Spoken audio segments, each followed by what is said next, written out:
సాయంత్రం Delhi BJP head quarters లో సంబరాలకు భారీ ఏర్పాట్లు చేశారు. సంబరాలకు ప్రధాని మోడీ హాజరు కానున్నారు. బీజేపీ కార్యకర్తలను ఉద్దేశించి మోడీ మాట్లాడనున్నారు.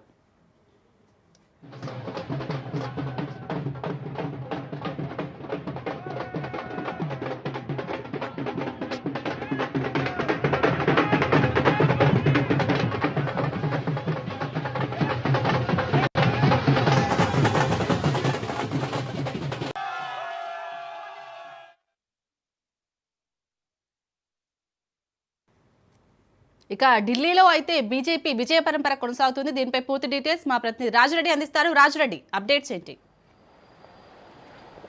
దేశ రాజధాని ఢిల్లీలో పాగా వేయాలని బీజేపీ కలలు కంది. ఆ కళలను సాకారం చేసుకుంది. ఆ రకంగా అడుగులు వేస్తుంది. ఎందుకంటే ఇప్పటికే 47 స్థానాల్లో అగ్రస్థానంలో ఉంది. దాదాపు 6 స్థానాల్లో బీజేపీ గెలిచింది.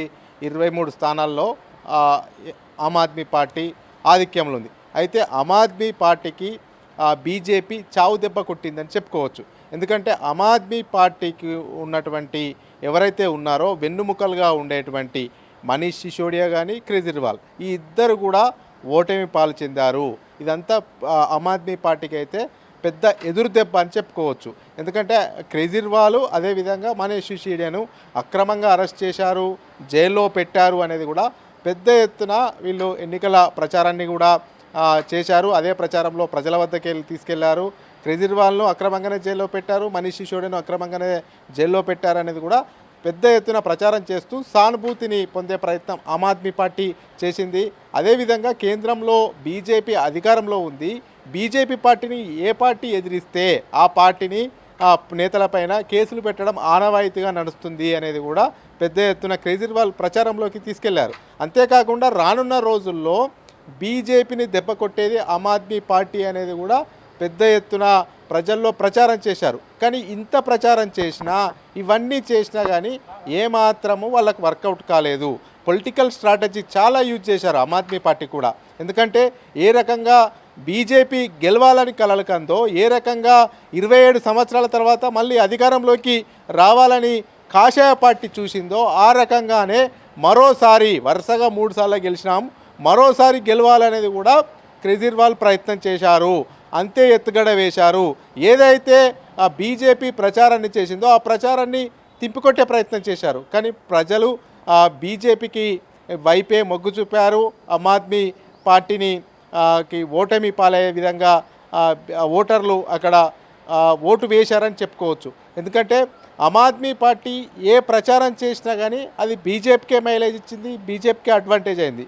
ఎవరైతే ఆమ్ ఆద్మీ పార్టీకి సంబంధించినటువంటి చీఫ్ కేజ్రీవాల్ ఉన్నాడో, మాజీ ముఖ్యమంత్రి, అతను పూర్తిగా బీజేపీ ఆమ్ ఆద్మీ పార్టీ నేతలపైన కేసులు పెట్టడానికి, కక్షపూరిత రాజకీయాలు చేయడానికి ప్రయత్నం చేస్తుంది అనేది కూడా పెద్ద ఎత్తున ప్రజల్లోకి వెళ్ళారు. కానీ అదే న్యూఢిల్లీలో ఆయన ఓటమి పాలు చెందారు. ఆయన పైన వర్మ 3000 పైచీలకు ఓట్లతో గెలుపొందారు. ఇప్పుడు ముఖ్యమంత్రి రేసులోకి కూడా వర్మనే వచ్చారనే వార్తలు కూడా పెద్ద ఎత్తున గుప్పమంటున్నాయి. ఎందుకంటే ఇప్పటికే కేంద్ర హోంశాఖ మంత్రి అమిత్ షాను కూడా వర్మ కలిశాడు. ఎందుకంటే కేజ్రీవాల్ను ఓడించడం అనేది మామూలు విషయం కాదు. కేజ్రీవాల్ సింపతి గెయిన్ చేయాలని ప్రయత్నం చేశారు. అదేవిధంగా బీజేపీని ఓడించాలని ప్రయత్నం చేశారు. విస్తృతంగా ఢిల్లీ రాష్ట్రం అంతా ప్రచారం చేశారు. అయినా కానీ లాభం లేదు. ఆ సానుభూతిని డామినేట్ చేస్తూ బీజేపీ అభ్యర్థి అక్కడ వర్మ గెలిచాడు కాబట్టి ఆ వర్మనే ముఖ్యమంత్రి క్యాండిడేట్గా పెడితే ఎలా ఉంటుందనేది కూడా బీజేపీ జాతీయ నాయకత్వం ఆలోచనగా కనపడుతున్నట్లు సమాచారం తెలుస్తుంది. అంతేకాకుండా సాయంత్రం ఒక క్లారిటీ వచ్చే అవకాశం ఉంది. సాయంత్రం బీజేపీ జాతీయ కార్యాలయానికి ప్రధానమంత్రి నరేంద్ర మోడీ, కేంద్ర హోంమంత్రి అమిత్ షా చేరుకుంటారు. అక్కడ విజయోత్సవ సంబరాల్లో పాల్గొంటారు జేపీ నడ్డాతో కలిసి. ఆ తర్వాత ఒక క్లారిటీ వచ్చే అవకాశం ఉంది. ఎందుకంటే ముఖ్యమంత్రి పీఠము పైన 1-2 రోజుల్లో ఒక క్లారిటీ ఇచ్చే అవకాశం అయితే స్పష్టంగా కనబడుతుంది.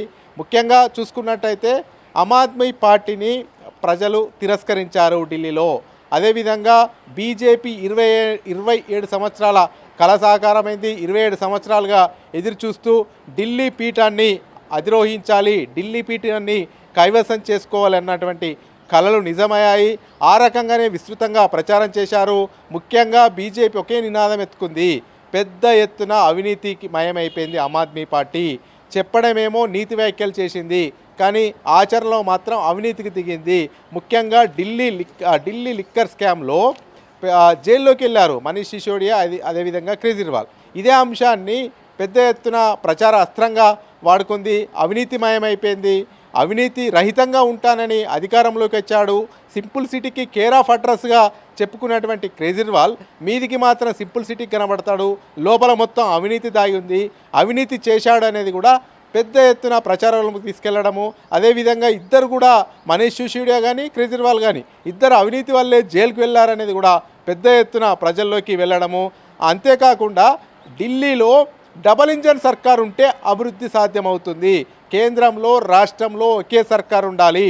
డబల్ ఇంజన్ సర్కార్ అయితేనే ఢిల్లీ అభివృద్ధి చెందుతుంది, ఢిల్లీ రోడ్లు మెరుగవుతాయి, కాలుష్య రహితానికి చర్యలు తీసుకుంటాము. ముఖ్యంగా మహిళలను ఆకర్షించే పథకము 2500 రూపాయలు ఇస్తామని చెప్పడము, ఇవన్నీ కూడా పేద మధ్యతరగతి మహిళలు, అదేవిధంగా ఎస్సీలు, ముఖ్యంగా మైనార్టీలో ఉన్నటువంటి ప్రాంతంలో కూడా బీజేపీ స్పష్టమైనటువంటి ఆధిక్యం చూపించింది. ఆ ఆధిక్యం కంటిన్యూ అవుతూ వచ్చింది. అదేవిధంగా కేజ్రీవాల్ ఓడిపోవడం అనేది వాళ్ళకు పెద్ద మైనస్ అని చెప్పుకోవచ్చు ఆమ్ ఆద్మీ పార్టీకి. మనీష్ సిసోడియా కూడా ఓడిపోవడం పెద్ద మైనస్. ఈ ఇద్దరు కూడా అవినీతి ఆరోపణలు ఎదుర్కొని జైలుకి వెళ్ళిన వాళ్ళే.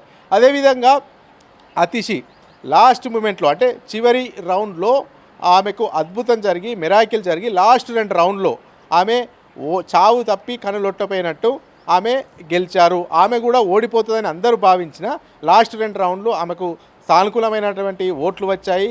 ఆ యొక్క నేపథ్యంలో ఆమె బయటపడగలిగారు.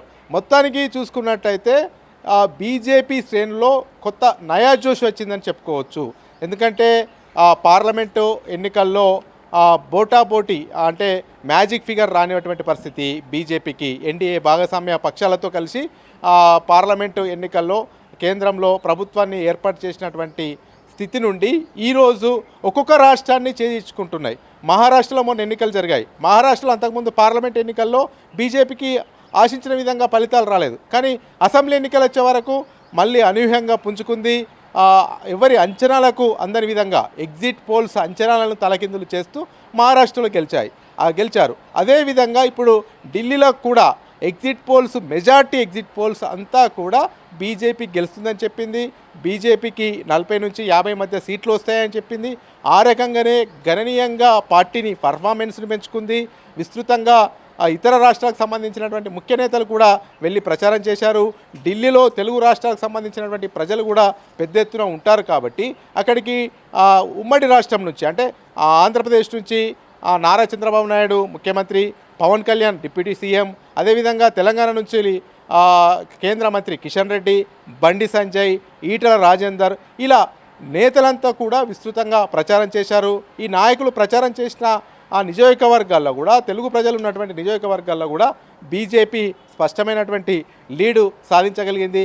తెలుగు రాష్ట్రాల్లో కూడా, ముఖ్యంగా తెలంగాణలో కూడా ఒక చర్చ జరుగుతూ ఉంది. ఇక రానున్న రోజుల్లో తెలంగాణలో కూడా పార్టీ బలోపేతం అవుతుంది. ఖచ్చితంగా తెలంగాణ సౌత్ ఇండియాలో ఒక రోడ్ మ్యాప్ పెట్టుకొని వెళ్తాము. సౌత్ ఇండియాలో ఒక దిక్సూచిగా తెలంగాణ రావాలి. గతంలో కర్ణాటకలో అధికారంలోకి వచ్చాము, నెక్స్ట్ ఎలక్షన్స్లో ఖచ్చితంగా తెలంగాణలో కూడా అధికారంలోకి వస్తాము. తెలంగాణలో కూడా సానుకూల పరిస్థితి వస్తుంది. ఒకవైపు గత 10 సంవత్సరాలు బీఆర్ఎస్ పాలన చూశారు. ఇప్పుడు కాంగ్రెస్ పాలన అధికారంలోకి వచ్చి సంవత్సరం పైగా అవుతుంది.